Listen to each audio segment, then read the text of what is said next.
Hello everyone, welcome back to my YouTube channel open your study mode. So आज हम पढ़ेंगे chapter second का एक और most important topic, consumer equilibrium in case of two commodities. Consumer equilibrium in case of one commodity हम लोग already पढ़ चुके हैं, तो कंज्यूमर इक्विलिब्रियम टू कमोडिटी में कैसे वर्क करेगा ये भी देख लेते हैं। अगर कंज्यूमर की बहुत ज़्यादा इच्छा है उसे कॉफ़ी और पिज़्ज़ा दोनों चीज़ें कंज्यूम करनी है, जैसे ही वो फर्स्ट यूनिट कॉफ़ी या पिज़्ज़ा दोनों में से किसी एक की कंज्यूम करेंगे तो ऑब्वियस सी बात है सेटिस्फेक्शन ज़्यादा मिलेगा।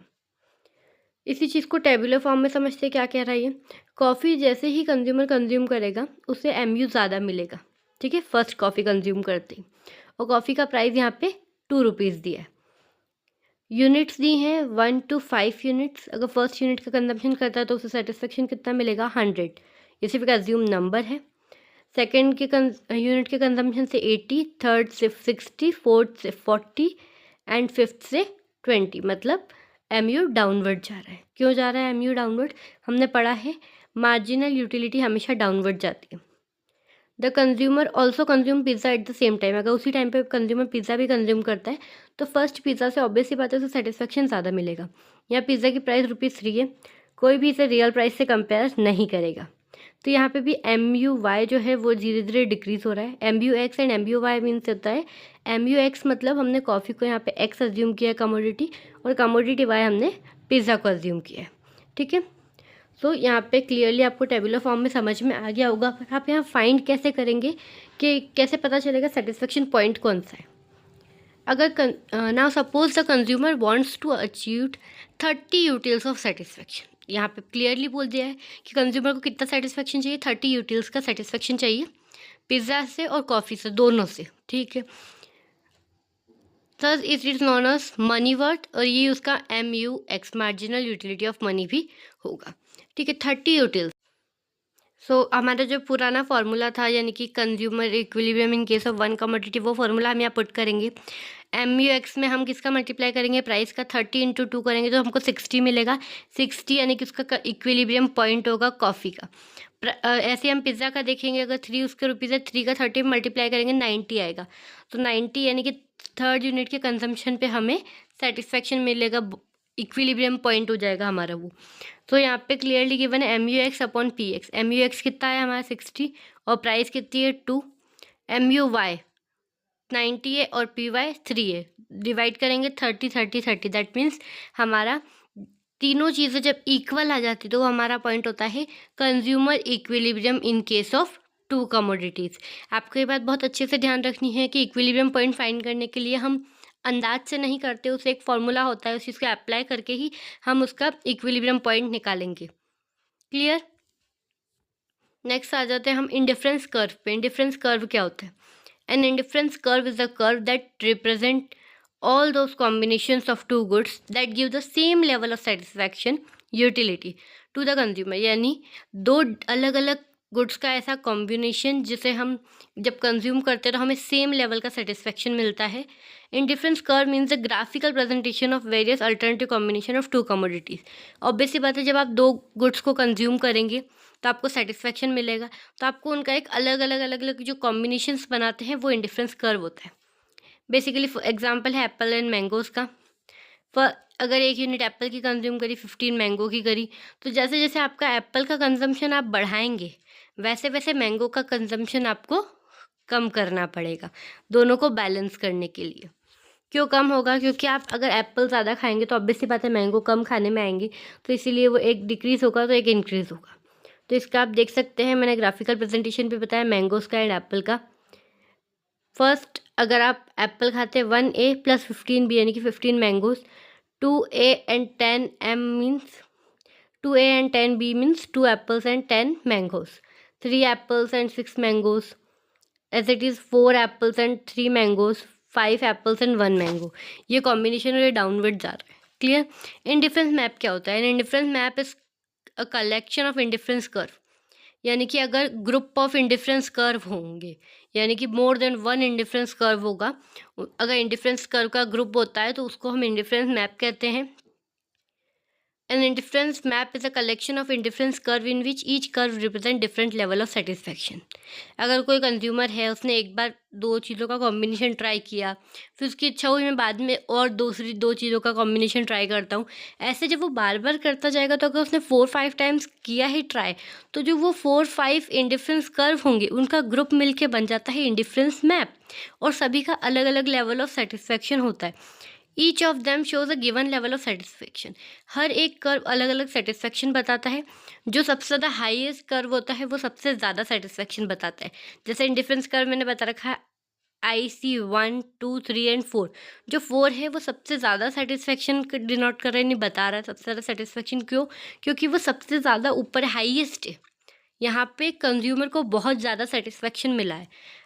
इंडिफरेंस कर्व सेकेंड के कंपेरिजन में इंडिफरेंस थर्ड में ज़्यादा सेटिस्फेक्शन मिला है, फर्स्ट के कंपैरिजन में सेकंड में ज़्यादा सेटिस्फेक्शन मिला है.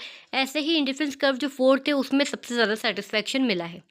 नेक्स्ट आ जाते हैं मोनोटोनिक प्रेफरेंसेस. मोनोटोनिक प्रेफरेंसेस होते क्या हैं? Consumers preferences are called monotonic. Consumer के प्रेफरेंस को हम मोनोटोनिक बोलते हैं. मोनोटोनिक प्रेफरेंस एक ऐसी सिचुएशन है जहाँ पे जितना हम कमोडिटी का कंजम्पशन ज़्यादा करेंगे उतना ही हमको सेटिस्फेक्शन भी ज़्यादा मिलेगा. In other word with the increase of consumption, जैसे जैसे हम कंजम्पशन बढ़ाएंगे हमें यूटिलिटी भी हमें इंक्रीजिंग ऑर्डर में मिलेगी. जैसे हमारी कुछ फेवरेट चीज़ें होती हैं जिनको हम जितनी बार खाएं उतनी बार हमें सेटिस्फेक्शन ज़्यादा मिलता है, कम नहीं मिलता. वही है आपका मोनोटोनिक प्रेफरेंस, जहाँ पे हमें कंजम्पशन जैसे जैसे हमारा बढ़ता है वैसे वैसे हमें सेटिस्फेक्शन भी ज़्यादा मिलता है. यहाँ पे सेटिस्फेक्शन डाउनवर्ड नहीं जाता है. नेक्स्ट आ जाते हैं marginal rate of substitution. Marginal rate of substitution means the rate at which the commodities can be substituted with each other in such a way that the total satisfaction of consumer remain unchanged. Marginal rate of substitution क्या होता है? इसका मतलब होता है एक ऐसा rate commodity का जिसको आप किसी और गुड से सब्स्टिट्यूट कर रहे हो ताकि आपका टोटल सेटिस्फेक्शन सेम रहे. मतलब अगर आपने दो कमोडिटी को कंज्यूम किया है तो अगर आपको कमोडिटी ए को अगर बढ़ाना है, ए कमोडिटी का कंजम्पशन बढ़ाना है, तो आपको बी कमोडिटी का कंजम्पशन कम करना पड़ेगा, तभी आपको सेम सेटिस्फेक्शन मिलेगा. इसका फॉर्मूला भी यही है, unit of B will sacrifice, यानी बी यूनिट की जो आप सेक्रीफाइस करना चाहते हैं वो उसके अपॉन में यूनिट ए का जो आप गेन करना चाहते हैं वो आ जाएगा. तो यहाँ पे टेबुलर फॉर्म में प्रेजेंट है. आपको एप्पल, मैंगोज और MRS कैसे फाइंड करते हैं. फर्स्ट में आपका फाइंड नहीं हो पाएगा. सेकेंड में जैसे ही आप फाइंड करेंगे तो 15 से जो 10 पे आया है बी, तो वो क्यों आया है, डिक्रीज कम हो रहा है. यहाँ पे जो आप सेक्रीफाइस कर रहे हैं वो हमेशा ऊपर आएगा. तो 15 में से 10 को माइनस करके 5 बी आ जाएगा. एंड एप्पल में कितना इंक्रीमेंट हुआ, गेन कितना हुआ, गेन 1 का हुआ है, तो 5B/1A as it is same आ जाएगा. नीचे 10 में से 6 माइनस करेंगे 4B/1A. यहाँ पे गेनिंग बाय 1 करके हो रही है. क्यों? क्योंकि 1 यूनिट से ही इंक्रीज हो रहा है एप्पल में, लेकिन मैंगो में डिक्रीज ज़्यादा हो रहा है. 6 से 3 पे आया यानी कि 3B/1A. 3 - 1 = 2B/1A. तो ये आपका MRS हो गया A एंड B का. कैसे आए ये मैंने पूरा नीचे लिखा है, आप चेक कर सकते हैं. Budget line. Budget line is said to be a graphical representation of all possible combination of two goods which can be bought with given income. यानी कि बजट लाइन एक ग्राफिकल प्रेजेंटेशन होता है उन सभी कॉम्बिनेशन का, दो गुड्स, अगर टू कॉमोडिटीज़ को आप कॉम्बिनेशन करके खरीदना चाहते हैं अपनी इनकम से कि हाँ मुझे दोनों गुड्स से इतनी मेरी जो इनकम है उसमें मैं दोनों गुड्स को इतना इतना परचेस कर सकता हूँ. For example a consumer has an income of 200 rupees. 200 rupees की उसकी इनकम है. ए और बी दोनों पे स्पेंड करना चाहता है. दोनों की ईच कमोडिटी की प्राइस 100 रुपीज़ है. तो या तो वो ए कमोडिटी परचेस कर लेगा 2 यूनिट, या बी कमोडिटी के 2 यूनिट्स, या दोनों की 1 यूनिट्स. तो उसकी टोटल 200 रुपीज़ एक्सपेंड हो जाएंगे. टोटल 200 रुपीज़ का उसका खर्चा हो जाएगा. तो इसको हम बोलते हैं बजट लाइन.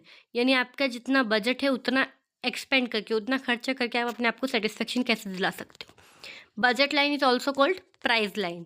बजट सेट क्या होता है? Budget set include all possible combination where the expenditure of the consumer is less than और equal to his money income. मतलब बजट लाइन में इक्वल टू मनी इनकम था, जितना आपके पास पैसा है पूरा खर्च करूँ, लेकिन बजट सेट में आप उससे कम भी खर्च कर सकते हो और इक्वल भी.